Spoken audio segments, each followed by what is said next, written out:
Welcome, everyone. I'm Dr. Jody Jacobson-Fry, co-chair of the Workplace Suicide Prevention Committee.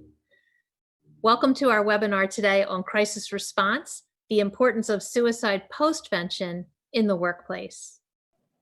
I'm honored today to introduce our two speakers, Jeff Gorder, Vice President of Crisis Response Services at R3 Continuum, who's had many years' experience working with diverse work organizations to respond to national and international disasters, some of which are listed here. And our second speaker today, Joanne Harpal, President of Coping After Suicide, with a long career as a postvention specialist, formerly a corporate attorney, and also a suicide loss survivor. Thank you both for being here today. The webinar is part of our National Guidelines for Workplace Suicide Prevention, forged by a partnership with the American Association of Suicidology, the American Foundation for Suicide Prevention, and the United Survivors of Suicide International. Our goals today are to talk about a qualitative perspective, what it feels like to be in the room, and key considerations. The national guidelines were forged on 8 guiding principles, which you can see here. And today we'll be discussing the principle of dignity protection. Our guidelines are also comprised of 9 practices, which are designed to make suicide prevention a health and safety priority. These include upstream, midstream, and downstream practices. And today we'll be focusing on the final practice, crisis response, which includes accommodation, reintegration, and postvention. I will now turn it over to our speakers.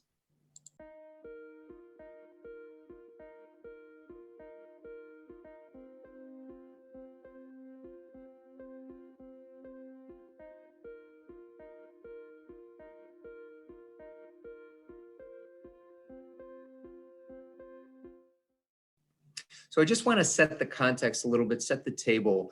I represent R3 Continuum. We are the largest provider of crisis support services to the EAP and business community in the US. We respond approximately 1,500 times a month to a wide variety of potentially traumatic events, including suicide. Now, I share that only because the data that I want you to understand, this is where the data we're going to look at in these next few moments comes from. I want to be able to understand, share with you some early data that we've gleaned. And again, while it's not comprehensive, it doesn't include all of the crisis response services related to suicide postvention. It definitely mirrors the larger societal trends simply for the amount of data that we're able to demonstrate. But the key number that I want you to look at on the chart on the right is that 771. That reflects how many discrete times our counselors responded to an event specific to suicide.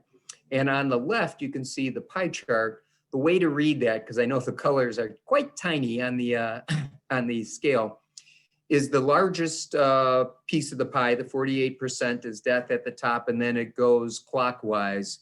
So you can see that suicide in 2018 amounted to about 5% of the responses we did. Now, here's the interesting thing. If we look at 2019, you can see then, pointing to the same number, the shift ID, there were 1,105 specific times that we responded to an event that was clearly identified as the suicide of an employee. So there was an increase of 334 responses compared to 2018. Now in 2020, so the year just completed, we can see then again looking at that there were 621 specific times that we responded to an event clearly identified as suicide. So a reduction of 484 responses compared to the previous year. And so that is interesting because that kind of begins to challenge the narrative that because of COVID, because of the intense stress, because of the isolation, that there must have been a rapid spike in suicide events in 2020. And yet this early data suggests not. In fact, far less than the previous year. And Now, again, the serious researchers among us can say, well, there's a number of reasons. It could be that when we move to a remote workforce, these events simply weren't reported or they weren't recognized as such. And that's, I think, a reasonable precept. So when we use the term postvention, it may not necessarily be a self-explanatory term to everyone. Most people are familiar with the idea of suicide prevention. Suicide postvention refers to everything that happens in the aftermath of suicide. So it starts with crisis response and bereavement support and goes all the way up through and potentially including identification and intervention among those people who may now be at risk as a result of being exposed to a suicide. So I work as a suicide postvention specialist. My entire professional life for the past 20 years has been focused on working with families and communities and workplaces and educational institutions that have experienced a suicide. So I have literally been called in to work with workplaces ranging from a hedge fund. I live in Midtown Manhattan, New York City. So I was called in to work with a hedge fund here, and likewise was called in to work with a hair salon that was comprised of an entirely immigrant community, most of whom did not speak English as their first language, and they had a suicide of a colleague. So suicide can show up in any workplace, and often the people in the workplace respond very similarly to how people in a family respond. The whole range of emotional reactions can be quite similar. So I'll get the call to come in.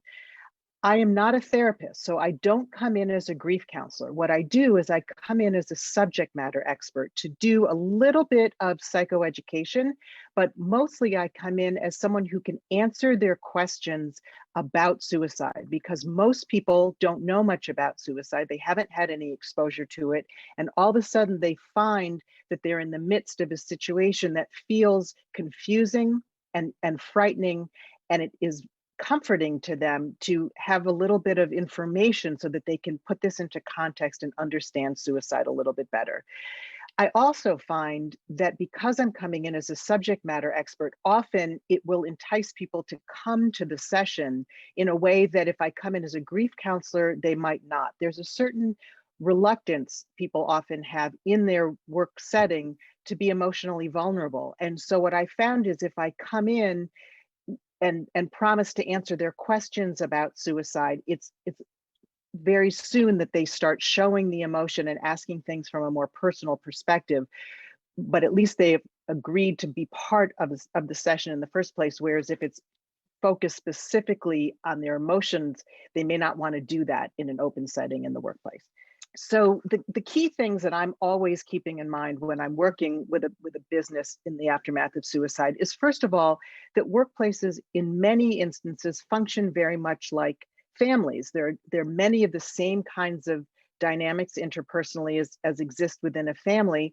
And that what that means is that people respond very differently from one another, that there are all kinds of coping styles, there are all kinds of personality types in a workplace.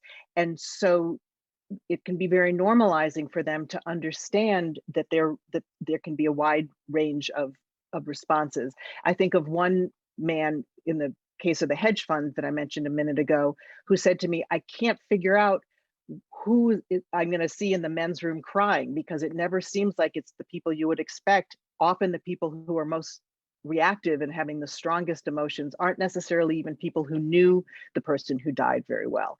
That can show up in families as well.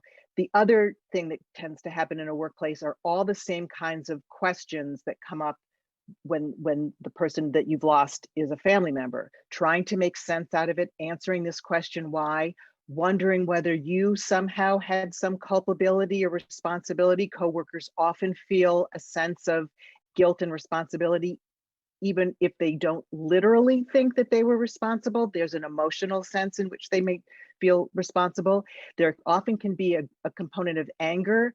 Often that's directed at management.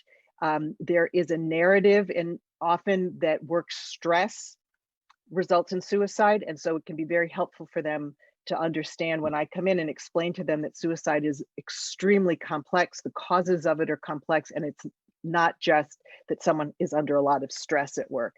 The other thing that can often show up too is fear that suicide makes people very uncomfortable, and it can be a very threatening topic. And think about it, most workplaces are comprised very heavily of parents. And so often what I find is that when I come in to talk about suicide, the things people want to talk about most is that they may be worried about their own children. And so that's an issue that is not directly related to the suicide in the workplace, but something that comes up as a topic that needs to be addressed.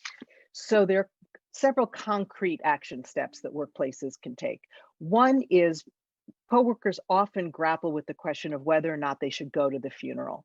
And my answer is always, if you're thinking about going, definitely go. In terms of showing up in person, either to the service itself or if the family is having any kind of visiting hours, the answer is almost always yes. Showing that sort of support to the family in the aftermath of suicide is so important.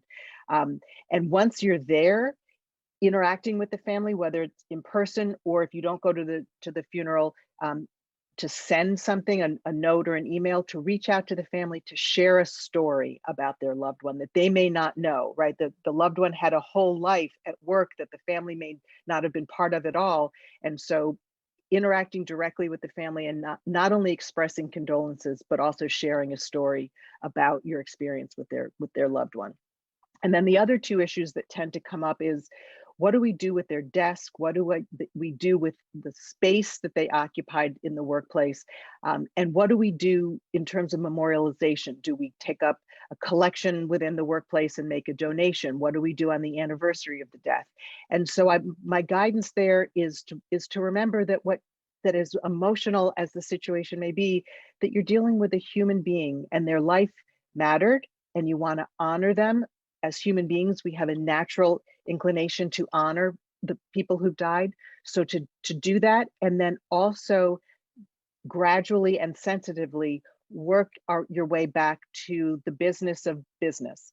Just as you would in a school, you would want to honor a student who died, but then work your way back toward the focus on education. So to here, you don't want to skip over the memorialization, but you also don't want the workplace to become so emotionally dysregulated that it's not possible to return to the business at hand. There are a couple of very practical resources that I wanted to point you to. The first is one that was put together by this very committee. It's available on the website of the American Association of Suicidology, which is a manager's guide to suicide postvention in the workplace. It takes you through 10 very concrete action steps. And then the next bullet point there is my website. I have a section on suicide in the workplace, and I'm available to be of help if I ever can be. And then skipping over the third one, I'll let Jeff talk to that. The fourth bullet point there is an article from a trade publication on coping with a coworker suicide. So as the data suggested, our 3 Continuum responds to a wide range of crisis events, including events of suicide, in which we are able to deploy counselors specifically trained in postvention and coming from a behavioral health perspective. But I think we often work in coordination with subject matter experts like Joanne and others to be able to provide the fullest array of services following an event. Thank you, Jeff, and thank you, Joanne, so much for this informative presentation. So for those of you watching, we call you now to action.